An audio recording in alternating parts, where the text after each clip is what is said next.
I hear weird stories all the time, but I never thought I'd have one of my own to share. This happened about a year ago when I was basically stranded in the middle of nowhere. I'm in an indie band, and anybody who's ever tried to make it in music knows the struggle is painfully real. There have been times when we've played to rooms that literally didn't have a single paying customer inside. But you take show opportunities whenever and wherever you can get them. On this specific night, I drove about 2 hours from home to play a gig in a tiny rural town. The other guys in the band offered to give me a ride, but I opted to drive myself so I could head straight to my day job the next morning. Because of my band obligations, normal jobs have always taken a back seat, and as a direct result, I'm constantly broke. I sacrifice paying basic bills all the time just to put gas in my tank to make these drives. On the way to the venue, I noticed my gas gauge was sitting way lower than I wanted to admit. By the time I finally pulled into the parking lot, the needle was resting right on empty. After the set, my bandmates packed up and left early. I stayed behind, grabbed a drink at the bar, and chatted with a few locals. By the time I hit the road, it was nearly 2 a.m. I rolled into a 24-hour gas station down the street, pulled up to the pump, and tried using my card. Declined. I dug through my wallet and found a single $5 bill. I pumped the tiny splash of fuel, praying it would magically stretch for a 2-hour highway drive. I even texted my brother asking if he could Venmo me $20, promising to pay him back. But given the hour, he was fast asleep. I set off down the dark highway anyway. Predictably, I didn't make it very far.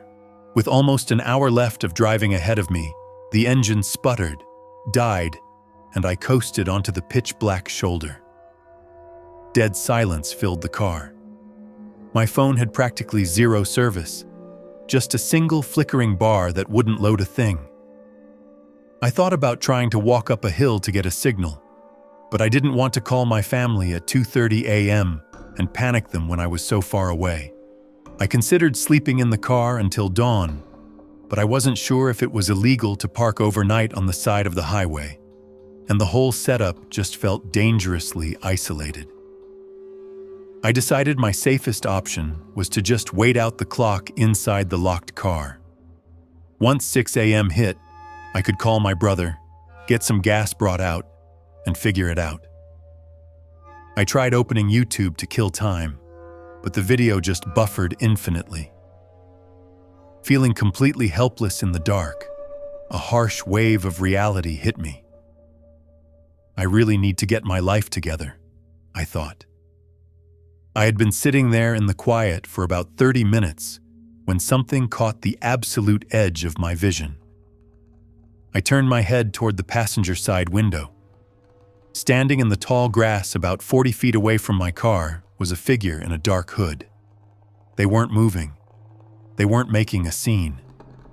But seeing a silent, hooded shape simply materialize out of the pitch-black woods in the middle of nowhere is enough to make anyone's blood run cold.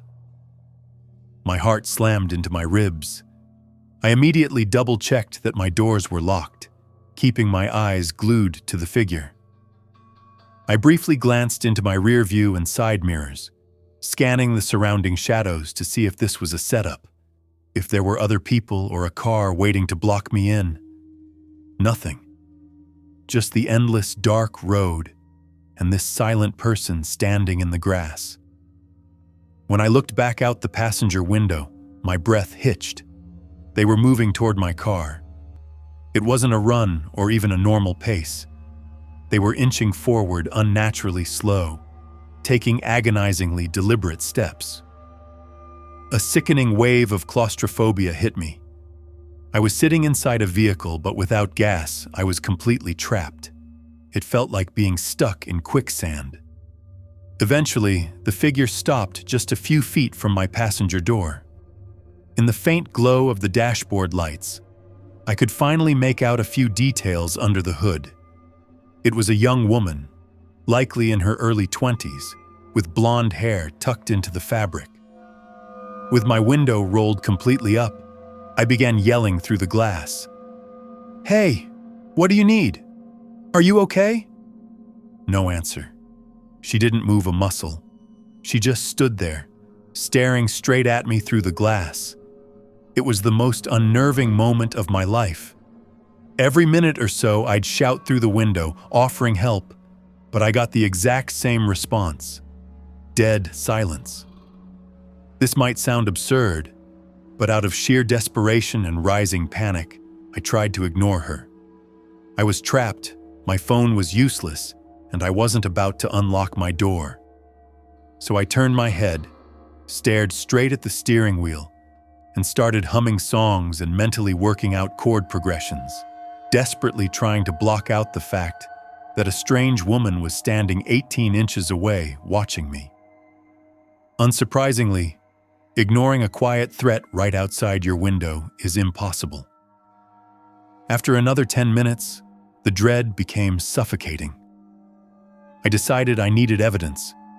I grabbed my phone, opened the camera app, and pointed it out the passenger window to record her. The moment the light of the phone screen hit her face, she snapped. She lunged forward, throwing her weight against the passenger door, violently rattling the handle and pounding on the glass. I gasped, dropped my phone onto the floorboards, and recoiled into the driver's seat. Through the heavy thuds on the door, she started making this horrifying, unnatural sound, a guttural, wet grunting that sounded almost animalistic. In the chaotic flashes of movement, I caught a clearer look at her. She looked like a completely normal young woman. No visible blood, no weapon, no monstrous features. Just a normal-looking blonde girl making terrifying, inhuman noises while trying to tear my door open. I didn't wait to see if the glass would hold. I leaned down, snatched my phone off the floor, grabbed my car keys, and reached into the back seat to grab my acoustic guitar.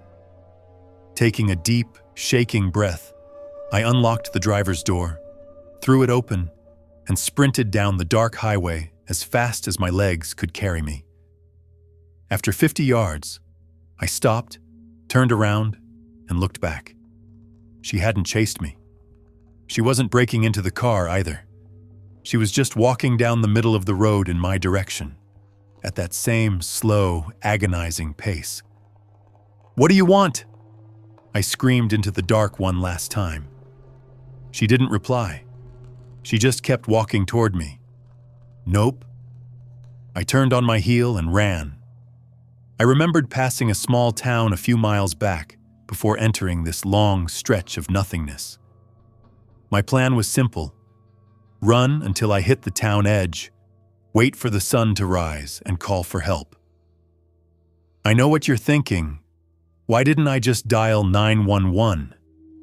In the moment, my brain panicked, and where I come from, calling the cops is practically a last resort instinct you try to avoid. It was a stupid, stubborn thought, but in full survival mode, my only focus was putting physical distance between myself and that road. By 6 a.m., the first pale light of dawn was breaking over the trees, and the faint buildings of the small town appeared ahead. I finally got enough cell service to call my brother. I explained the whole crazy story, and he drove out an hour later to pick me up with a gas can. When we finally got back to my abandoned car, my stomach sank. The rear driver's side door was swung wide open. My brother and I approached cautiously, but the car was completely empty. Nothing was taken. I had hundreds of dollars worth of music gear in the trunk and back seat, and she hadn't touched a single piece of it. All she had done was walk up to the car, open the back door, and leave. My brother joked that maybe she was just a homeless drifter looking for a dry place to sleep for the night. But my mind went somewhere much darker. I couldn't stop thinking that she opened that back door, crawled into the floorboards, and waited in the dark, hoping I would eventually give up. walk back to the car, and get back inside. I never saw her again, and I'll never have a concrete answer for who she was or what she wanted. At the end of the day, I like to tell myself it was just a strange, disturbed wanderer who happened to cross paths with a stranded driver. I try not to dwell on what would have happened if my doors had been unlocked when she first walked up. But I definitely learned my lesson. I never, ever drive anywhere without a full tank of gas anymore. Double tap if your chest just tightened. Share this with someone who loves scary stories, and hit that follow button right now so you never miss another midnight nightmare.